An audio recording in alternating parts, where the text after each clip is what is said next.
আমাদের বর্তমান প্রধানমন্ত্রী অবশ্যই কর্মচারীদের মুখের দিকে তাকায় অবশ্যই আমাদের পে স্কেল বাস্তবায়ন করবে। আমরা তো রাষ্ট্রের অংশ, আমরা তো সরকারের অংশ। আমরা কেন সরকারের বিরুদ্ধে যাব? আমরা তো সরকারের লোক। আমরা এখানে দয়া চাচ্ছি না, এটা হচ্ছে আমাদের পেটের ক্ষুধা নিবারণের জন্য, দুই বেলা দুই মুঠো খেয়ে বেঁচে থাকার জন্য। আমরা তো রাষ্ট্রের চাকা সচল রাখি, আমরা তো রাষ্ট্রের অংশ, আমরা তো সরকারের অংশ।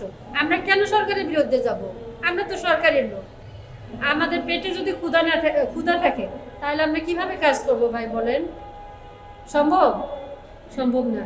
এজন্য আমরা আমাদের বর্তমান যে সরকার আসছে, 3 মাস হচ্ছে সরকারের বয়স, সরকারের মাননীয় প্রধানমন্ত্রীর নির্বাচনী ইস্তাহারেও আমাদের পে স্কেল বাস্তবায়নের কথা লেখা আছে এবং আমাদের বর্তমান প্রধানমন্ত্রী অনেক কর্মচারী বান্ধব।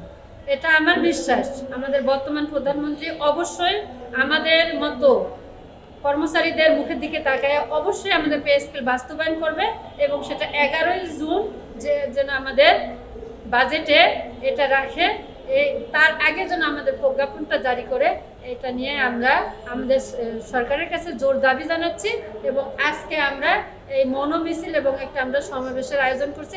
আমরা সরকারের বিরুদ্ধে না, আমরা সরকারি লোক, আমরা সরকারের পক্ষেই থাকবো, আমরা সরকারের গুণগানে গাবো, কারণ আমরা সরকারি লোক। আমরা সরকারের বিপক্ষে কখনো যেতে পারি না বা আমরা কখনো যাবও না।